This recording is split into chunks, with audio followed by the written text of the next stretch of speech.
I just met Cynthia Erivo. It was wonderful. She was lovely. And after seeing Wicked the movie, I'm like, how starstruck. But yeah, Did you know she was going to be here at Sundance, or was that a surprise to me? I knew she was gonna be at Sundance, but I was not prepared for today. Just to meet her, I'm like, wow, such a treat. Yeah.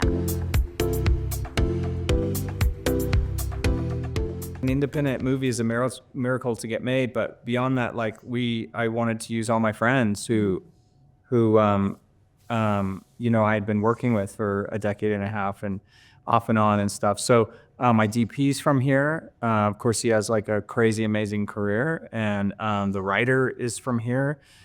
Preston is part-time from here. Myself, I've been here for 20 years. So shooting it here, and I'm like, this story is a rural story, it's a southwestern United States story, and Utah is that for many, many reasons.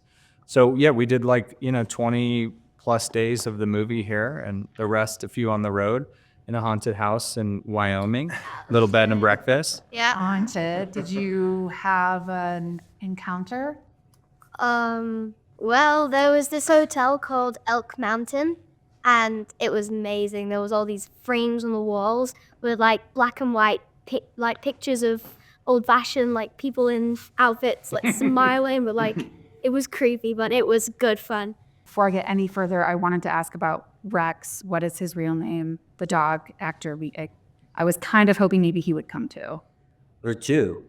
It's like Lassie. It's like, But admittedly, the first Rex worked a day or 2 days. First day. Was he fired? And Yeah. we said, I couldn't work with him. I had his agent down, and I said, I've got my lead Clashing actor. personalities, yeah.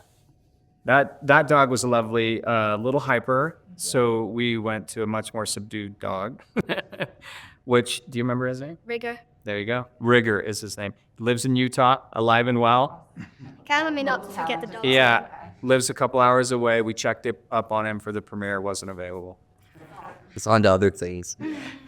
Were there anything that was surprising about like the realities of making a road trip movie, challenges, etc.? Just car acting, anything like that? What? It's confined. I mean, it's a confined space, It's very tight. You're spending 8 hours a day in a old, beat up station wagon. Yeah, so... and then on top of that, it's an indie film, so it's very scrappy and all hands on deck kind of situation. But it's an obstacle. But this is a movie that thrives on obstacles, so you want those kinds of things to push you and get you into the place that you need to be. But Yeah. we had a lot of fun. I mean, this story takes place from Nevada to Omaha. And I think a big reason you're shooting it here in Utah is because it gives you a sense of that journey. And also in the script, a big portion of it took place in the Salt Flats. You can't recreate that. You got to be here. And then obviously we had to go on the road a little bit. We went through Wyoming, like we said, and then we finished out in Omaha. You can't just recreate Omaha. There was discussion about that, but we knew that we weren't going to get the value if we shot it here in Salt Lake City. But beyond that, it's for a limited crew with a lot of local people on it. It really forces you to bond. There's something about road trips in general that forces people to bond and share memories. It's almost like summer camp. And with this tight crew, we went to a place called Little America on the Wyoming border, this amazing, very strange motel, like quintessential Americana. And we spent some nights there. There may have been fireworks going, I was like, where's the crew? And they were, because it's legal year round to do fireworks, I guess, in Wyoming. Shooting fireworks. And so they're like off shooting fireworks and playing pool. And then in Omaha, yeah, it was a good journey for us. Does anyone remember the first time they were starstruck? Not to speak ill of the dead, but I'm going to. When I was a kid, I met Paul Newman, and it was really cool. There used to be a thing called the Cleveland Grand Prix. It was a car race, like an Indy car race in Cleveland. My dad was kind of one of the head of the volunteers there, so I had great access. As a kid, I would go through the paddocks and get all the drivers' autographs, and I would just have free reign. One year, I don't know if you know this, but Paul Newman owned race car teams. So he owned a team that Michael Andretti raced for and some other great drivers. And one year they placed, I think like Michael Andretti got second place, and they were in the winner's circle. And I was standing in the winner's circle, and there's Paul Newman. And I'm from Cleveland, and he's from Cleveland, and I want to be an actor. He's a great, legendary actor. He's sitting there smoking a cigar, just smoking a cigar. I look at him, I'm like, and I go, Mr. Newman. My name's John. I was probably like 12 at the time. I'm like, my name's John. I'm from Cleveland.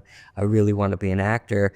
And I look up to you so much. I love car racing. And I was wondering if you could just sign my program. And he looks at me and he goes, no. And that was it. I mean, This is why I sign like anything. If anyone asks me to sign stuff, I'll sign it. Because it was just so, because this, like, no one else was around. It was like me and Paul Newman. Like, it wasn't like he was getting hounded. And it was just like, no, kid. It was, my heart shattered. But sometimes, you know, meeting the people that you look up to, you learn a different lesson. And it doesn't change how I feel about him as an actor, but maybe I feel about him as a person. I was Robin Williams. I think I was 16, and we were on a trip down from Montana. We'd come down to LA, and we'd all gotten to go in, and I met him out front, and I was just unable to even speak. It was just wonderful. He was drunk. He was completely high or drunk or whatever. Didn't get bit with the big beard and everything, but he was a big hero, so.